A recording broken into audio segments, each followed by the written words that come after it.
Bienvenue à tous et à toutes à ce webinaire sur la hausse des prix Microsoft 365. On va vous présenter notre guide de survie pour 2022 avec tous les changements qui arrivent et toutes nos astuces. Voilà, donc on intervient aujourd'hui pour la société SmartDuo. Je m'appelle Joëlle Ruel. Je guide, je forme et j'accompagne les entreprises et leurs collaborateurs vers Microsoft 365 dans sa globalité. Après, je suis plus à l'aise avec certains outils, comme par exemple SharePoint ou Teams, qui sont vraiment mes deux outils de prédilection, mais après, pour le reste, je suis un peu touche à tout, sachant que mes domaines de prédilection vont être l'accompagnement, la formation et l'automatisation depuis quelques mois.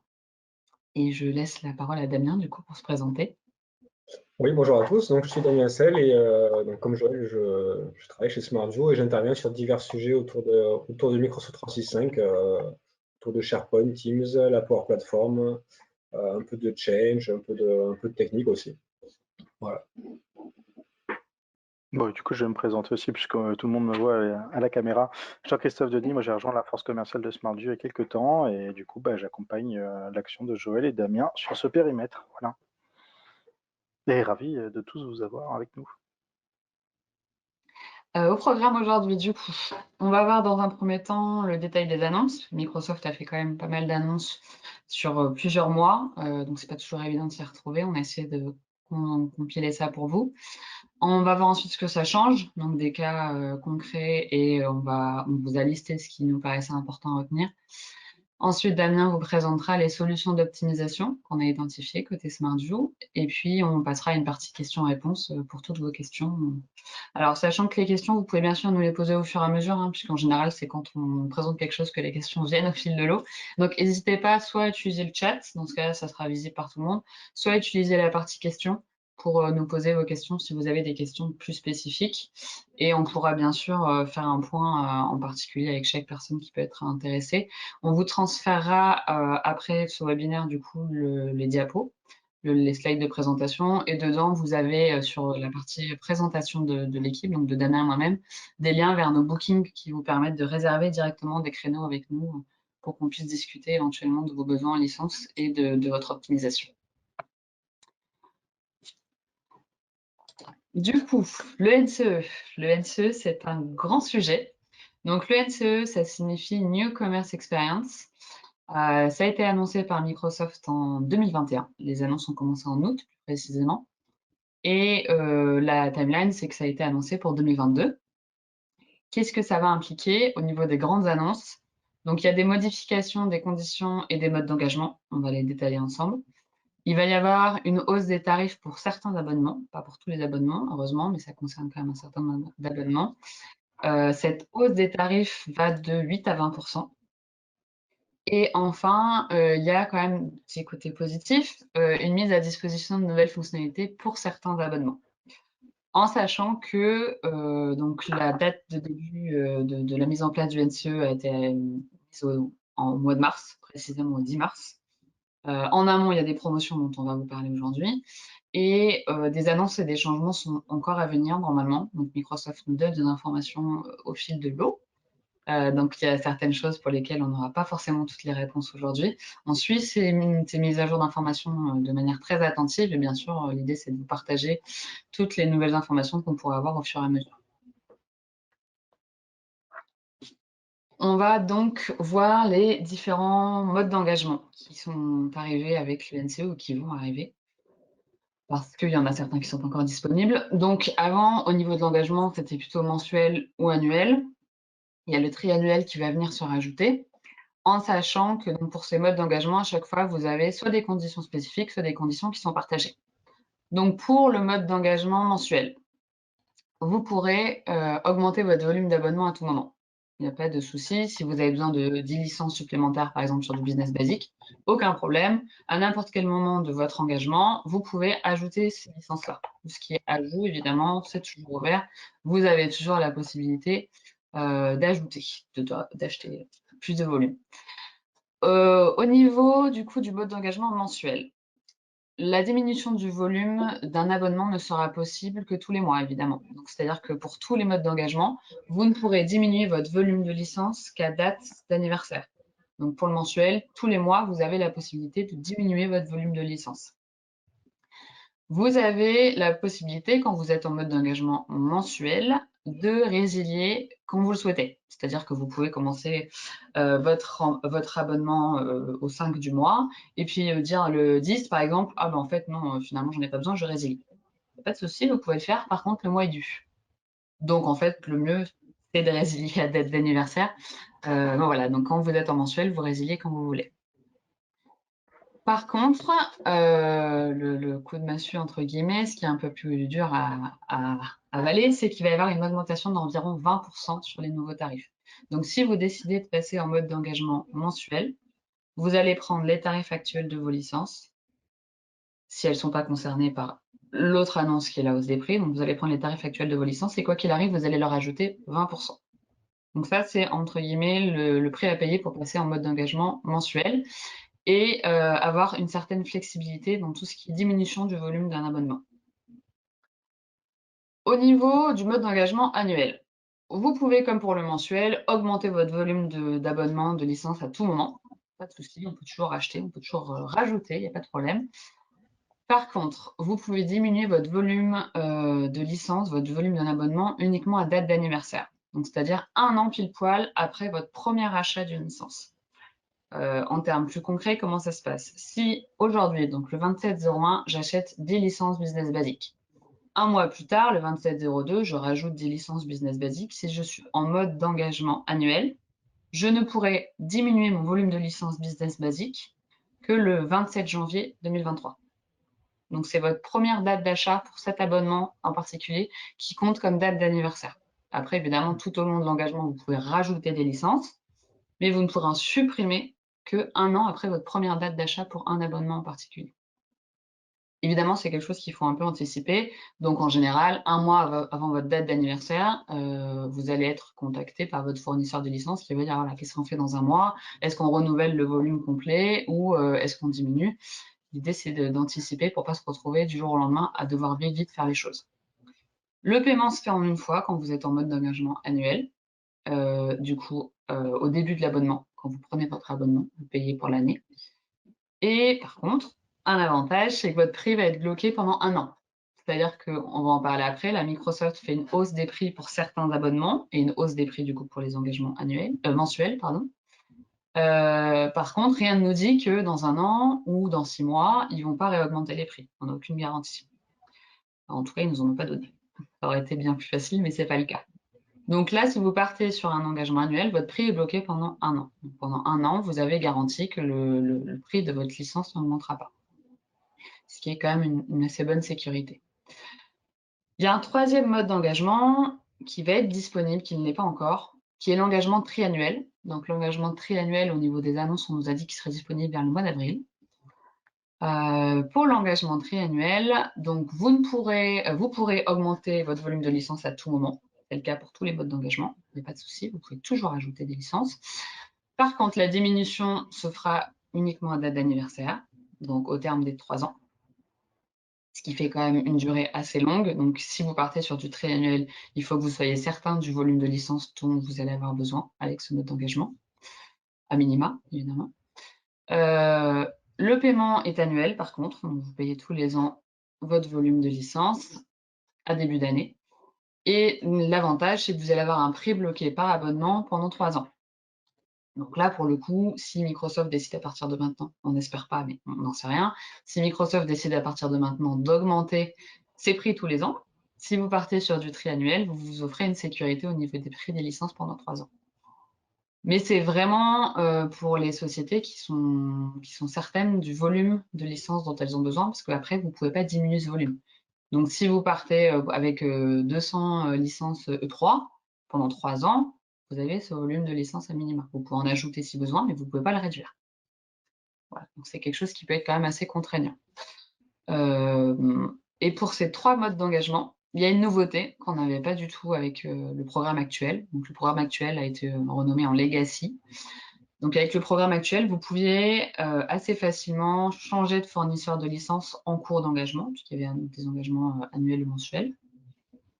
Par contre, avec le NCE, vous ne pouvez pas migrer de fournisseur en cours d'engagement. C'est-à-dire que si vous prenez demain 100 licences business basique avec Orange pour 1 an, en mode d'engagement annuel, vous n'allez pas avoir la possibilité de dire « Ah bah au bout de 6 mois, je pars finalement avec Smartview ». Vous êtes engagé avec un même fournisseur pour un type d'abonnement pour la durée de votre mode d'engagement. Alors, j'ai une question qui me dit, si on se réengage après 3 ans, est-ce qu'on conserve le même tarif bloqué? On n'en sait rien. À l'heure actuelle, là, ce qu'on vous donne comme mode d'engagement n'est valide qu'à l'instant T. Donc là, maintenant, vous prenez l'engagement triannuel, ça vous garantit un prix pendant 3 ans. Dans 3 ans, par contre, on ne sait pas du tout ce qu'il en sera. Voilà, ça c'est vraiment à l'instant T, on n'a pas d'infos pour dans 3 ans. Ça serait beau qu'on ait une telle visibilité, mais Microsoft ne nous l'a pas offert pour l'instant. Même eux, je pense qu'ils ne l'ont pas, en fait. Oui, voilà. Même là, Puis, oui, par surtout exemple, pas pour le s'engager. triannuel, qui va arriver au mois d'avril, il nous manque encore des informations. Donc, c'est vrai qu'on n'a pas du tout cette visibilité-là, même si on aimerait. On va décrypter du coup ensemble les nouvelles possibilités. Si vous avez des questions au niveau des modes d'engagement, n'hésitez pas à les poser, hein. J'y réponds au fur et à mesure que je les vois apparaître quand c'est possible. Donc, dans les nouvelles possibilités, vous avez la possibilité de changer de mode d'engagement en cours de contrat. Mais, c'est toujours un mais, uniquement pour un engagement plus long. Donc, vous pouvez par exemple passer d'un mode d'engagement mensuel à un mode d'engagement annuel, d'un mode d'engagement annuel à un mode d'engagement triannuel, ou même vous faites le grand saut si vous voulez, vous pouvez passer d'un mode d'engagement mensuel à un mode d'engagement triannuel. Mais c'est toujours vers un engagement plus long. Vous ne pouvez pas réduire votre mode d'engagement. Vous ne pouvez pas dire j'ai pris des licences en mode d'engagement annuel et puis finalement je change d'avis, je veux repasser en mensuel. C'est pas possible. Vous pourrez le faire qu'à date d'anniversaire. Par contre, on verra après que, ah bah justement, c'est juste après. Par contre, vous pouvez combiner vos modes d'engagement. C'est-à-dire, vous pouvez dire, par exemple, je vais prendre 10 licences business standard en annuel pour mes salariés que j'ai en CDI. Ce pool de licences-là, normalement, sur un an, il va très peu varier. S'il y a des personnes qui partent, d'autres vont arriver, donc je vais redistribuer les licences. Donc, en gros, ces 10 licences, c'est mon pool de licences qui est stable. Donc, c'est des licences que je vais prendre en mode d'engagement annuel, ce qui va me faire bénéficier de certains avantages comme la stabilité et les promotions dont on parlera tout à l'heure. Par contre, je vais avoir besoin d'un pool de licences qui va avoir besoin d'un peu plus de flexibilité. Donc, vous avez la possibilité de combiner les modes d'engagement et de dire, bon, ben moi, je vais prendre 3 business standards en plus, mais en engagement mensuel. Ce qui va me permettre tous les mois de dire, j'en supprime, j'en rajoute pour les personnes qui sont de passage, les alternants, les stagiaires, les personnes qui sont en CDD. Et puis à côté de ça, vous pouvez par exemple rajouter des business basiques aussi en engagement mensuel pour les prestataires, pour tout ce qui va être besoin ponctuel et personnes qui vont avoir besoin d'une licence d'un mois sur l'autre sans forcément en avoir besoin toute l'année. Donc sur ces licences mensuelles, vous allez avoir un plus 20%, mais puisque vous serez flexible et que vous pourrez les supprimer au mois le mois, ça va paraître le plus avantageux si vous n'avez pas des besoins sur toute une année. Voilà, faut vraiment avoir cette logique de se dire, je peux combiner la partie qui va être fixe, donc ça, faut faire une moyenne en général. Vous avez souvent une idée du nombre de salariés que vous allez avoir sur un an. Et après, vous pouvez très bien combiner pour un même abonnement un nombre de licences en mensuel pour le pool de licences qui a besoin de plus de flexibilité. Ça, on pourra le faire avec vous si vous avez des questions là-dessus. Voilà, on est en train justement de jongler un peu avec ces modes d'engagement, donc on pourra vous aiguiller si besoin. Donc avec le NCE, il n'y a pas que des mauvaises nouvelles, il y a aussi des bonnes nouvelles, sachant qu'on n'a pas encore vu la hausse des tarifs qui va arriver juste après. L'ajout du module d'audioconférence a été annoncé sur les plans business, frontline et entreprise. Donc les plans business, c'est pour les sociétés de moins de 300 salariés. Frontline, c'est tout ce qui est ce qu'ils appellent employés de terrain. Donc c'est des licences qui vont avoir assez peu de fonctionnalités pour les personnes qui sont surtout en déplacement et qui vont avoir accès à moins d'outils. Et entreprise, c'est pour toutes les sociétés de plus de 300 salariés. Auparavant, le module d'audioconférence était dispo que sur certaines licences, notamment la E5, sinon il fallait l'acheter en add-on, donc il fallait payer un surcoût. Maintenant, on va l'avoir du coup sur toutes ces licences-là. Le module d'audioconf, du coup, vous permet de générer un numéro de téléphone avec un code confidentiel pour que les participants d'une réunion Teams puissent rejoindre par téléphone. C'est notamment très pratique si vous avez des soucis de micro avec Teams. On avait beaucoup le cas chez Smartbook ces derniers temps. Donc voilà, ça permettra à n'importe qui de pouvoir rejoindre par téléphone, en sachant qu'il y a toujours la sécurité de la salle d'attente dans Teams si besoin. Ensuite, la période de transition. Quand vous allez passer en fait d'une date d'anniversaire à un réengagement, vous avez une période de transition. Si à date d'anniversaire, vous décidez de résilier votre abonnement, ou si vous laissez courir l'expiration, il n'y a pas de renouvellement automatique, vous aurez une période de transition qui va être de 7 jours pour une souscription mensuelle et de 30 jours pour une souscription annuelle ou triannuelle. Ça veut dire que vos licences vont continuer à fonctionner pendant cette période de transition. Voilà. Ça a été un peu modifié et un peu étendu, et c'est adapté du coup au mode d'engagement que vous aviez pour la licence ou pour l'abonnement en question. Du coup, Joël, évidemment, si tu profites de la période de transition pour reprendre des licences, évidemment, il ne te fait pas cadeau des jours que tu as attendus. Non, Ouais, évidemment. évidemment. Vous pouvez pas gruger un mois tous les ans. Non, c'est pas ce qu'on est en train de dire. Non. Après, si, en fait, c'est possible de se réengager qu'à date d'anniversaire plus 30 jours, si vous voulez. Par contre, voilà, c'est vous prenez le risque que chez côté Microsoft, il y ait une interruption de service. Dans ce cas-là, Smartjoue n'est pas responsable, ni votre fournisseur de licence potentiel. On va parler du coup de la question qui fâche, l'augmentation des tarifs. Donc pour certains abonnements, Microsoft a annoncé une augmentation des tarifs qui va entre 8% et 25% suivant les abonnements. Alors attention, aujourd'hui on a les prix définitifs qu'en dollars. On en parlera après des promotions. Donc on a les prix pour les promotions, mais on n'a pas les prix définitifs après promotion pour l'instant. Donc, on a récupéré les prix en dollars, on a appliqué le pourcentage, ce qui fait qu'en fonction de la variation des devises, ça peut différer un peu de ce qu'on vous annonce là. Donc, la business basique, pour moins de 300 utilisateurs, elle était auparavant à 4,20 €, elle passe à 5 €, donc elle subit une augmentation d'environ 19%. La business premium, aussi pour les moins de 300 utilisateurs, elle était à 16,90 €, elle va subir une augmentation d'environ 10%, donc elle passera à 18,60 €. L'Office E1, au-delà de 300 utilisateurs, elle était à 6,70 €, elle passe à 8,40 €, donc celle-là avait une forte augmentation, environ 25%. L'Office E3, elle était à 19,70 €, elle passe à 22,70 €, donc une augmentation d'environ 15%. Le 5, toujours au-delà de 300 utilisateurs, elle était à 34,40 €, elle va passer à 37,30 €, une augmentation de 8%, un peu plus basse celle-là. Et enfin, la Microsoft 365 E3, avec Windows 10 du coup et le pack de sécurité, elle subit une augmentation de 12%, donc elle était auparavant à 31,50 € et elle sera environ à 35,40 €. Donc ça, c'est les abonnements qui sont concernés par la hausse des prix. Tous les abonnements que je n'ai pas cités ne subissent pas d'augmentation de prix, à part si vous passez en mode d'engagement mensuel. Donc c'est là qu'il faut bien écouter.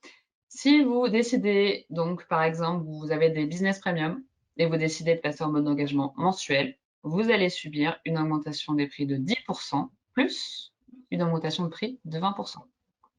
Puisque vous avez l'augmentation juste de l'abonnement et en plus, vous avez l'augmentation de 20% du fait que vous voulez passer en mensuel. Donc il y a une petite gymnastique à faire là-dessus pour bien définir les modes d'engagement et les licences dont on a besoin pour éviter toute perte. Damien vous fera là-dessus des propositions de solutions. J'ai une question qui arrive qui me dit OK, et pour les plans éducation A3 ou A5, pardon. Alors pour les plans éducation, alors non, pour le coup, on n'est pas spécialisé là-dedans. Par contre, j'ai pas vu d'annonce d'augmentation des prix de ce côté-là. Il n'y a pas d'augmentation pour les plans éducation ni pour les plans association. Voilà. Donc ça concerne que les plans entreprises. Et pas la fameuse business standard qui est celle qu'on vend le plus. Voilà. Donc, Microsoft propose déjà d'ailleurs, parce qu'on est au mois de janvier, des promotions sur tous les abonnements pour le lancement du NCE jusqu'en juin 2022. On dit jusqu'en juin, il y a certaines promotions qui sont valables que jusqu'en mars, et une autre qui est valable jusqu'en juin, sachant que ça sera peut-être étendu, mais on n'en sait encore trop rien, donc il ne faut pas miser là-dessus. On a une promo au niveau NCE annuel, Donc, si vous décidez de vous engager maintenant, enfin de passer maintenant en fait de ce qu'ils appellent legacy, votre mode d'engagement actuel, en NCE annuel, vous allez profiter de moins 5% pendant un an par rapport au prix public actuel. Donc, vous prenez votre prix public actuel sur vos abonnements, vous faites moins 5% et pendant un an, ça sera le prix de votre licence. Que pendant un an. Si jamais vous êtes sur une licence qui subit une augmentation de prix, au terme des 1 an, vous allez subir cette augmentation. Donc, cette promo est disponible de janvier 2022 à mars 2022. Potentiellement, elle sera étendue jusqu'en juin, mais c'est encore potentiellement. Donc, on vous conseille de ne pas miser là-dessus. Et si vous souhaitez profiter de cette promotion, de vous décider du coup. Idéalement, le mieux, c'est fin février ou plus tard pour qu'après, il y ait le temps d'optimiser votre volume de licence et puis de décider qu'est-ce qui part en mensuel, qu'est-ce qui part en annuel. Il y a une autre promo qui est faite pour le NCE mensuel, du coup, si vous décidez de partir sur du NCE mensuel, de janvier 2022 à juin 2022, vous allez avoir la possibilité de bénéficier du prix public actuel. C'est-à-dire que vous subirez pas le plus 20% qui doit arriver quand vous passez en mensuel. Et donc, vous pouvez garder pendant un an le prix public actuel. Ces deux promotions sont limitées à 2400 licences par abonnement, qui est un volume max quand même, et ça ne concerne pas Windows 365, donc ça concerne que les licences Office 365, enfin Microsoft 365. Je perds un peu dans tous ces noms, mais voilà. Donc ça, c'est les deux promos qui vont être proposées, en sachant que pour le triannuel, normalement, il n'y aura pas de promotion. On attendait de savoir s'il y avait une promotion potentielle qui arrivait pour le triannuel. On nous a dit que pour l'instant, ce n'était pas prévu. Un petit rappel des dates clés. Alors, au niveau des dates clés, janvier 2022, lancement des promotions. Donc là, dès maintenant, si vous passez au NCE, vous pouvez profiter des promotions que je viens de vous présenter. À partir de mars 2022, le 10, normalement, c'est la date qui a été annoncée par Microsoft, augmentation des prix. Donc les augmentations que je vous ai présentées tout à l'heure sur les différents abonnements vont prendre effet à partir du 10 mars 2022. À partir de cette date-là, tout nouvel abonnement devrait être souscrit via le programme NCE. Donc, c'est-à-dire que si vous aviez déjà un abonnement business basique, vous ajoutez des licences, pas de souci. Par contre, si vous décidez de souscrire un nouvel abonnement, si vous décidez de souscrire, je ne sais pas moi, du E1, alors que vous n'en aviez pas, à partir de mars 2022, vous serez obligé, parce que c'est une nouvelle souscription, un nouvel abonnement, de le faire en mode NCE. Donc, vous serez obligé de choisir, par exemple, un mode d'engagement. Et en juin 2022, fin des promotions, clap de fin. Si vous n'êtes pas décidé d'ici là, et ben du coup, ça sera trop tard. Et à partir de cette date-là, tout nouvel abonnement ou renouvellement devra passer via le programme NCE.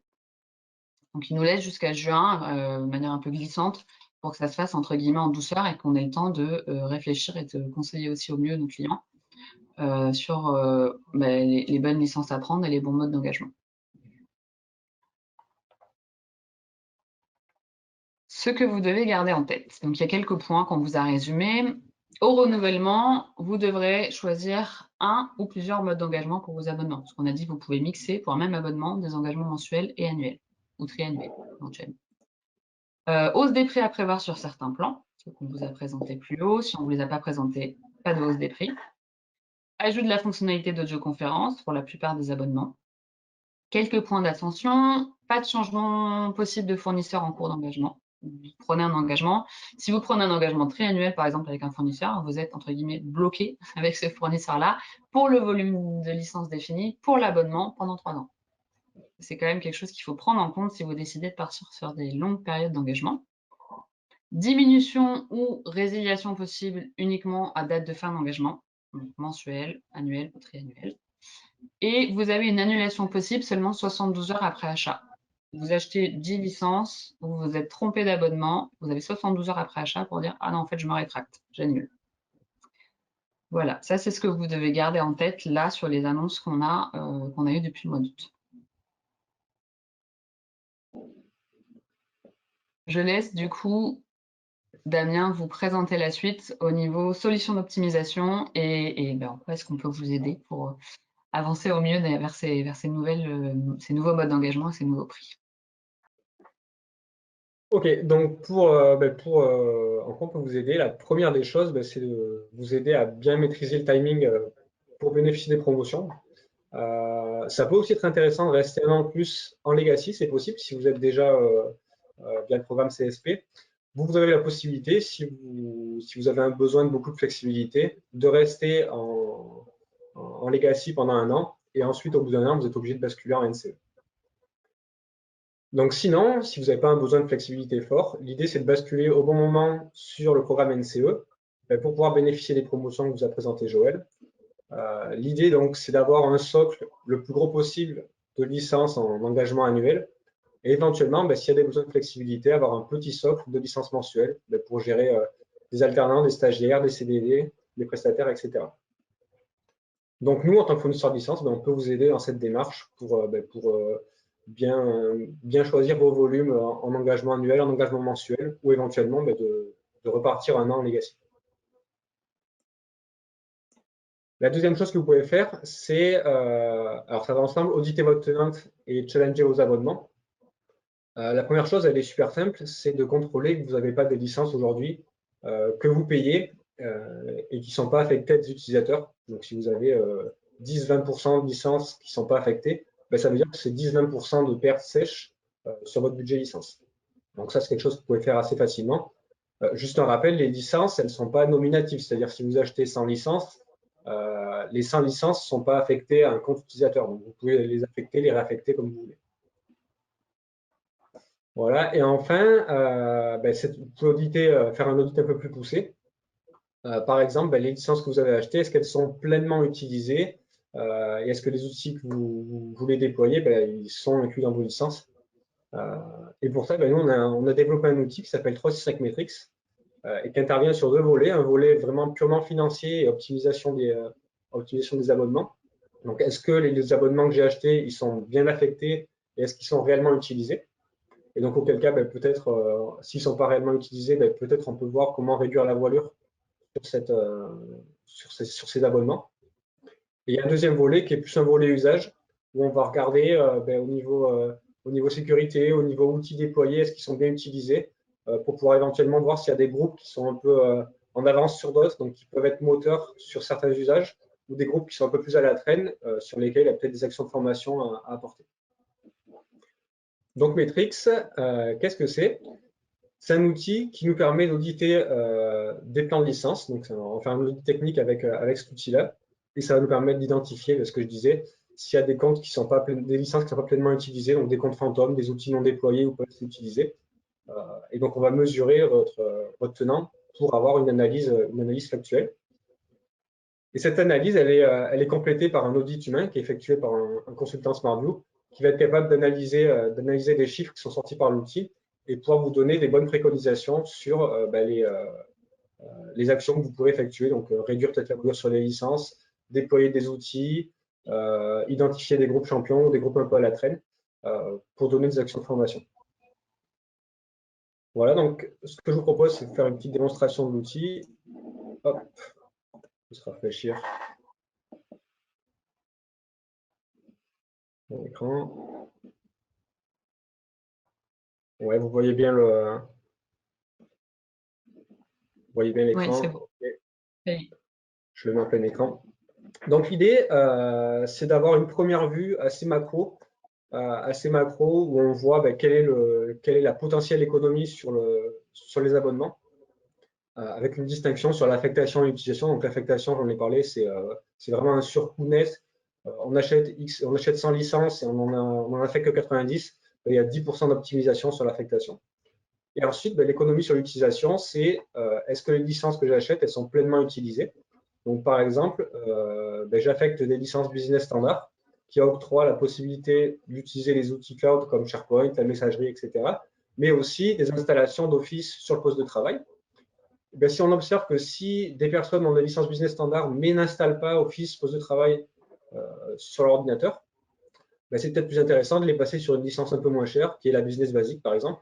Et du coup, on va détecter une économie possible, qui est la différence entre le coût de la business standard et le coût de la business basique. Et ça vous génère une économie potentielle que vous pouvez faire en réduisant un peu la voilure sur les licences. Voilà, donc là, on a une vue assez macro, donc globale de l'entreprise. On arrive à déterminer un pourcentage d'économie par rapport au coût global de licence. Et ensuite, on va aller un peu plus loin dans le détail et distinguer d'abord abonnement par abonnement. Donc, quels sont les abonnements auxquels vous souscrivez, qui sont ceux qui génèrent le plus gros potentiel d'économie.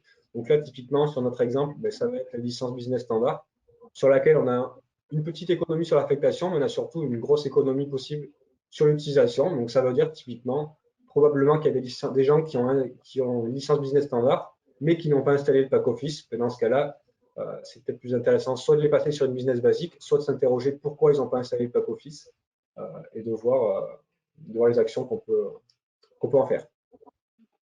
Donc ça, c'est une vue un peu plus détaillée. On voit aussi du coup sous forme tabulaire l'ensemble des plans d'abonnement auxquels on a souscrit, combien ça nous coûte et combien on peut économiser sur l'affectation, sur l'utilisation.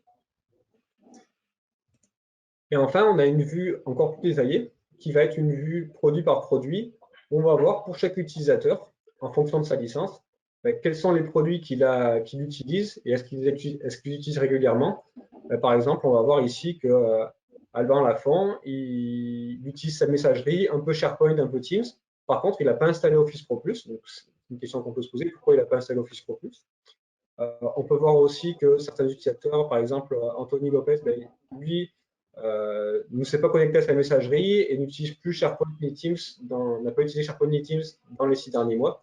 Donc on peut se poser peut-être des questions en fonction de ce qu'on voit. Est-ce qu'il y a des raisons pour expliquer ça, des besoins de formation, etc. On peut également du coup filtrer ici par département. Par exemple, je veux afficher uniquement les personnes de Montpellier. Et je vois du coup pour ces personnes-là, est-ce qu'ils utilisent bien les outils qui ont été déployés? A priori, plutôt oui. Ils utilisent bien la messagerie, ils ont tous installé Office Pro Plus et ils utilisent SharePoint et Teams.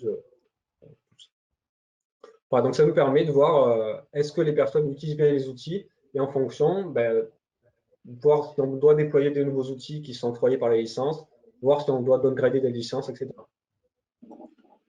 Hop. Voilà, je repasse sur le support. On a aussi du coup un volet usage que je ne présente pas aujourd'hui, mais qui va permettre d'aller un peu plus loin dans le détail, de l'analyse, notamment sur une partie sécurité. On va analyser aussi qu'est-ce qui se passe sur Teams, donc est-ce qu'on passe beaucoup de temps en réunion, est-ce qu'on est plutôt en mode distribué ou en mode centralisé. On va avoir aussi une vue sur la messagerie, une vue sur la gestion documentaire, une vue sur la Power Platform qui va permettre de voir si la Power Platform est déployée. Donc, est-ce qu'on a des rapports Power BI, des flux pour Automate, etc. Et est-ce que c'est sous le contrôle de la DSI ou pas. Voilà. Je reviens au support. La partie du coup audit des usages, elle est souvent utilisée en post-formation. Quand on commence à déployer des outils, ça nous permet du coup d'aller vérifier si l'adoption prend bien, si les outils sont bien utilisés et du coup d'identifier potentiellement des personnes ou des services qui auraient besoin d'être à nouveau formés ou accompagnés. Et cet audit-là, il peut être intéressant juste avant la bascule au NCE, justement pour déterminer les stocks exacts de licences à commander si vous partez sur un engagement sur une durée assez longue. Donc, nous, on peut vous accompagner sur ces diverses optimisations. Donc, la première, c'est comment bien définir le timing de passage au NCE par rapport à vos engagements actuels et par rapport aussi au calendrier de promotion. On peut vous accompagner aussi sur la question des durées d'engagement. Là, j'en parlais avec le NCE. Donc, quel est le stock que vous pouvez passer en triannuel, en annuel et en mensuel. Donc, comment optimiser le mix des licences mensuelles versus annuelles, donc, pour avoir un équilibre entre la souplesse et le coût. Et enfin, on peut vous accompagner pour auditer votre plan de licence pour commander uniquement les licences utiles et les plus adaptées. Voilà, donc on reste disponible pour les questions. Merci de nous avoir écoutés. N'hésitez pas, si vous avez des questions, à ouvrir vos micros ou bien dans le chat.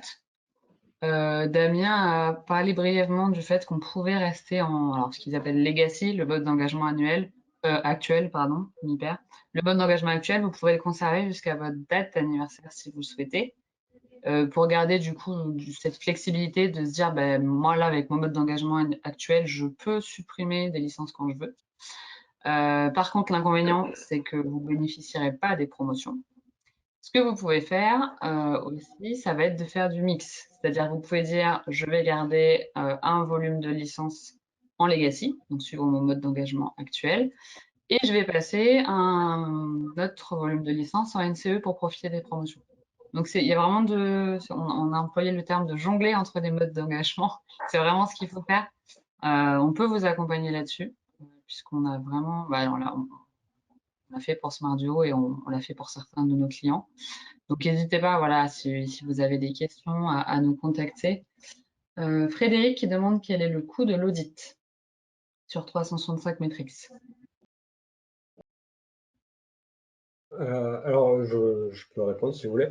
En fait, le coût de l'audit, on fait une journée, on compte une journée d'intervention. Donc, c'est une journée d'intervention. On installe, c'est vrai que j'en ai pas parlé du déploiement de Metrics.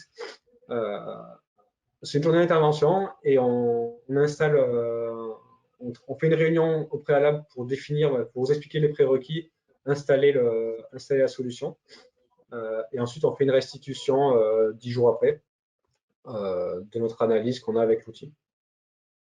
Donc, si vous êtes intéressé, n'hésitez pas à nous contacter pour qu'on vous fasse un devis pour la journée d'intervention, en sachant que après, en fonction de la bascule ou pas de vos licences, il y a des choses qui peuvent être faites, mais voilà, n'hésitez pas à nous contacter individuellement. Ça dépend aussi de vos volumes, ça dépend de pas mal de choses. Est-ce qu'il y a d'autres questions? Sinon, ça veut dire qu'on a été très clair. Très bien. Est-ce que c'était clair?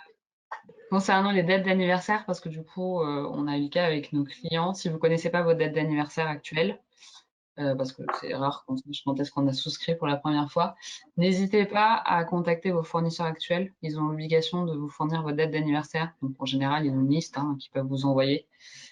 Ça vous permet tout simplement de savoir quand est-ce que vous avez le droit potentiellement de continuer, jusqu'à quand vous avez le droit de continuer en legacy. Et ça vous permet de savoir si vous avez la nécessité de basculer en NCE rapidement, puisque si votre date d'anniversaire, par exemple, est au mois de mars 2022, vous aurez de toute façon à basculer en NCE en mars 2022, donc autant anticiper maintenant. Si à l'inverse, votre date d'anniversaire Legacy est en décembre, par exemple, 2022, ça vous laisse une marge de manœuvre qui est un peu plus grande, et là, du coup, vous avez un peu plus de possibilités quant au jonglage entre les modes d'engagement et le NCE et le Legacy. J'espère que c'était clair. Je vois qu'il n'y a pas plus de questions qui arrivent. Je vois des remerciements. Merci à vous de nous avoir écoutés. On vous enverra du coup le support avec le lien vers nos bookings. Si vous avez besoin de nous contacter avant ça, n'hésitez pas à passer par le site internet de Smartduo ou à nous contacter via contact@smartduo.fr. Et on vous enverra du coup aussi l'enregistrement qui sera mis à disposition. Et on vous souhaite une bonne journée et merci pour votre attention.